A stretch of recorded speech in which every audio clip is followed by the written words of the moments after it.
Muy buenas tardes. Entonces, en esta clase TED te invito a que en estos pocos minutos te quede muy, pero muy claro lo que vimos la clase pasada, haciendo un repaso, e invitarte a profundizar una síntesis de toda la clase de hoy, que justamente vamos a abordar el tema del control como el último elemento del proceso administrativo. Y comenzamos a ver los elementos de la estructura organizacional, que si te acordás, te dije que esos elementos de la estructura organizacional tenía que ver con todo lo que son los cargos, las funciones de la organización, ya que la organización es el segundo elemento del proceso administrativo. Entonces, recordemos lo siguiente. Recordemos que la planificación era este proceso consciente y sistemático para poder tomar decisiones frente a escenarios que son contingentes. Hablamos dentro de la planificación que para poder planificar teníamos distintos niveles. Entonces, en la planificación estratégica definíamos la visión, la misión, las estrategias corporativas, los objetivos corporativos. Es ahí cuando se define lo que es una marca corporativa.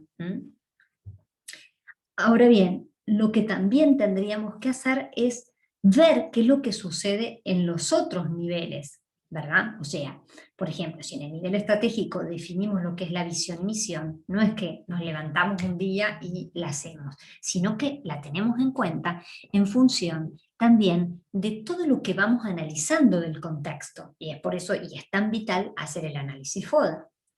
Luego, en la planificación táctica, ¿qué vamos a tener en cuenta? Bueno, si estamos trabajando en un equipo de trabajo, evidentemente que esto se necesita establecer roles, ¿sí? Y funciones que cada uno va a tener dentro de esa organización.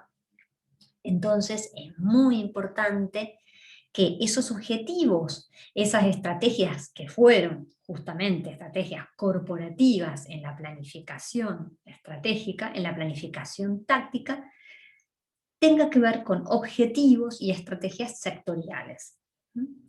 Y en la planificación operativa tiene que ver con aquellas acciones, ¿sí?, que están como en la base. Quiere decir, vamos a dar un ejemplo, si yo voy a abrir una sucursal para poder tener una mayor incidencia en el mercado, después tengo que ver quién se va a hacer cargo de la sucursal, qué horarios va a abrir, cómo va a ser la logística, cómo va a ser la distribución, qué canales de comunicación va a utilizar, qué canales de distribución va a utilizar.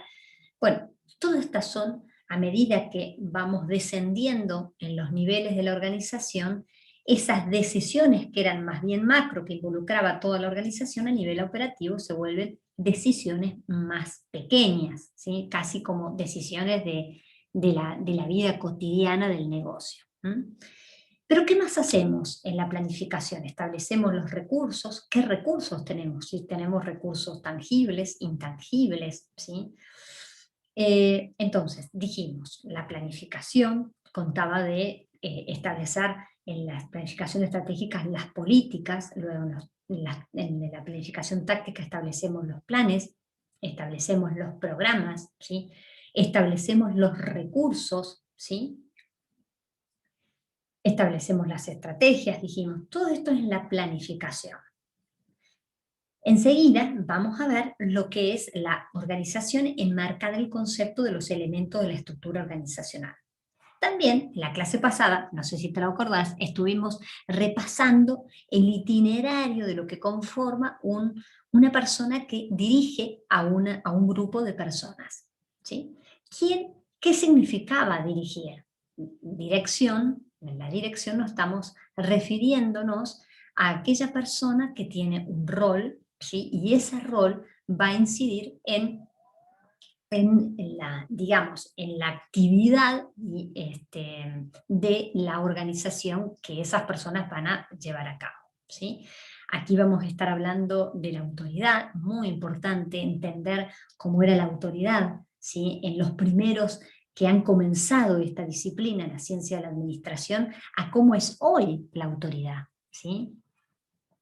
Y para eso teníamos que recorrer cómo era este itinerario, básicamente, cuando hablamos que quien dirige tiene que tomar decisiones. Ahora, esas decisiones pasan por definir un problema. También teníamos en cuenta analizar el problema, evaluar la mejor alternativa y efectivamente ponerla en acción a esa alternativa. Te invito a que veamos el slide, ¿sí? Muy bien, como podemos ver acá, en el slide tenemos entonces, vamos a ir acá al itinerario, ¿sí? Y entonces, ¿qué podemos decir? La toma de decisiones, este recorrido, ¿sí? Luego tenemos que ver cómo es este proceso de integración, que quería decir básicamente todo lo que implica el reclutamiento, la selección, la inducción y la capacitación de una persona para que pueda ingresar a una organización. La motivación, que es lo que impulsa al hombre a actuar, decíamos lo que hacíamos referencia a lo que decía Reyes Valero, ¿no? Esta fuerza arrolladora capaz de transformar una vida, ¿no? Esto es la motivación, algo que nos transforma, que es tan fuerte que nos impulsa a poder actuar. ¿Mm? Y esta es la tarea del que coordina, el que acompaña a un grupo de personas, de motivar. ¿Mm? Ahora, como otro elemento dentro de este itinerario es justamente la comunicación. Es este proceso en la cual no solamente es la información que se brinda, sino también el feedback que puedo recibir, ¿sí?, de los otros mandos, ¿sí?, de los mandos inferiores. Entonces es muy importante establecer cómo se va a desarrollar esa comunicación. ¿Sí? Si es una comunicación formal, qué vías vamos a utilizar, si es una comunicación formal externa, y esto también tiene que ver mucho con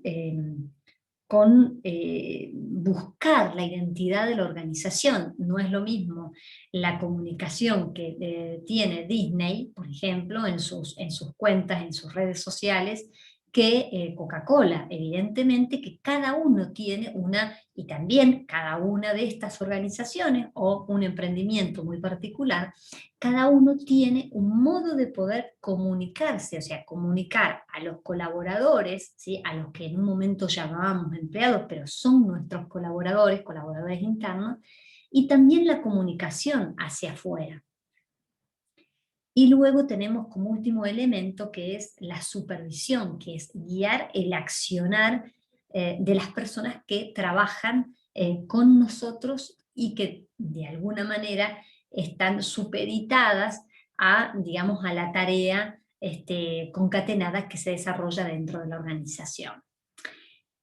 Lo que tendríamos que ver entonces, hemos visto planificación, dijimos que enseguida vamos a ver los elementos de la estructura organizacional como los elementos de la organización, la segunda etapa del proceso administrativo. Repasamos recién rápidamente lo que es la dirección y lo que es el control. ¿Qué significa el control, básicamente? Cuando hacemos referencia, por ejemplo, a Fayol, ¿sí?, Fayol, ¿qué va a decir con respecto al control? Fíjense qué interesante. Él va a decir que el control es verificar si todo ocurre según el plan. O sea, quiere decir que yo planifico, pero en el control, ¿sí?, verifico, ¿sí?, que todo lo que se planificó, todo lo que se ideó en los programas, en las políticas, en todo el accionar de la empresa, concuerda con eso que se escribió. Fíjense lo que va a decir también Fayol, dice señalar los errores, las debilidades, ¿sí? ¿Para qué? Para que no se produzcan nuevamente, ¿no? Kunz va a decir otra cosa, va a decir inclusive que implica la medición de lo logrado en relación al estándar. O sea, ¿qué significa esto? Que podemos decir, en definitiva, que hay un proceso en el control, ¿sí? Ese proceso tiene como tres grandes etapas, para decirlo básicamente. Cuando nosotros estamos hablando de lo que sería la medición del desempeño real, porque ¿qué se miden? Y se miden procesos, se miden cosas, se miden las personas, ¿sí? La comparación, entonces, primero, la medición del desempeño real, ¿sí?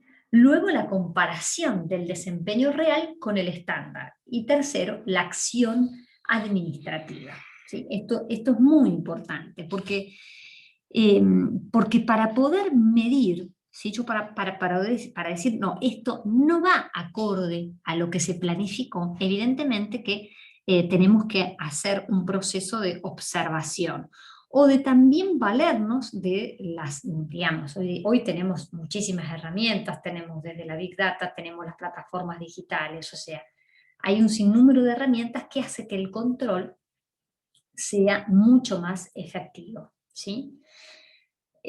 Cuando nosotros tenemos que hacer una acción administrativa para reparar, ¿sí? ¿Qué es lo que tenemos que hacer? Tenemos tres opciones, ¿sí? Básicamente, o no hacemos nada y queda así como está y siguen habiendo estas falencias, corregir, ¿sí? El desempeño real, ¿sí? Reorientándonos la estrategia, y esto lo hemos comprobado el año pasado cuando comenzó la pandemia.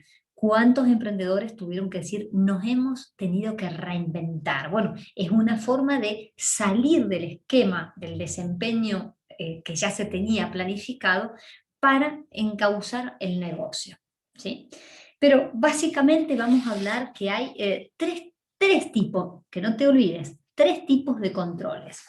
Un control preventivo, que es cuando yo planifico, ¿sí? Y preveo un escenario. Un control concomitante, que se va resolviendo los problemas a medida que aparecen, y esto es de bajo costo.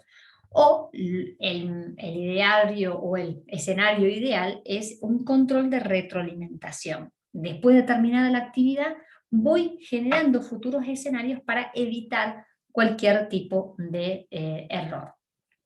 Esto para decir una síntesis, porque en la clase lo estuvimos desarrollando con más precisión.